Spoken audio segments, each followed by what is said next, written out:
आउज़ुबिल्लाहि मिनश्शैतानिर्रजीम बिस्मिल्लाहिर्रहमानिर्रहीम।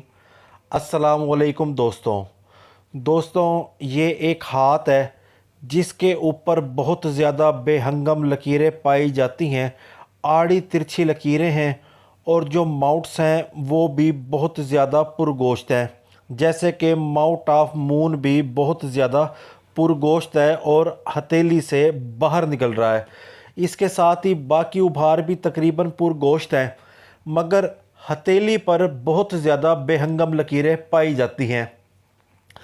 अगर हम गौर से देखें, जिस हाथ पर बहुत ज़्यादा बेहंगम लकीरें पाई जाएं, ये लोग बहुत ज़्यादा नफसियाती मसाइल का शिकार होते हैं।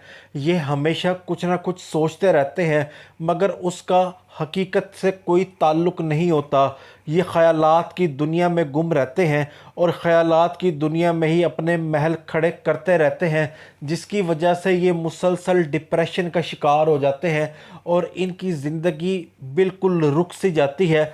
सिर्फ़ ख़यालात की दुनिया में ही ये जीते हैं।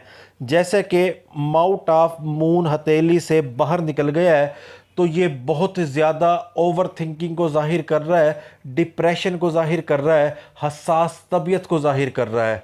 ऐसे लोगों को बहुत ज़्यादा ख़यालात आते रहते हैं।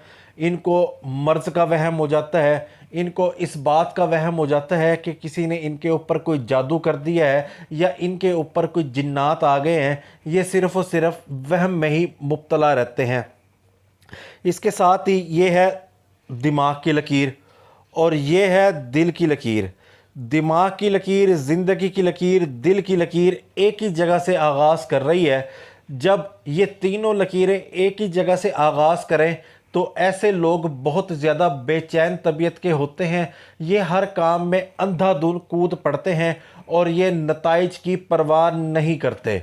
ये लोग बहुत ज़्यादा बेहंगम सी ज़िंदगी गुजारते हैं। बस ये जिए जाते रहते हैं और किसी न किसी मुसीबत पे फंसते रहते हैं। मुसीबत में फंसने की वजह इनकी अपना मिजाज होता है। इन पर किसी किस्म का कोई जादू नहीं होता, कोई इनके ऊपर बंदिश नहीं होती, सिर्फ़ इनके जहन का फतूर होता है।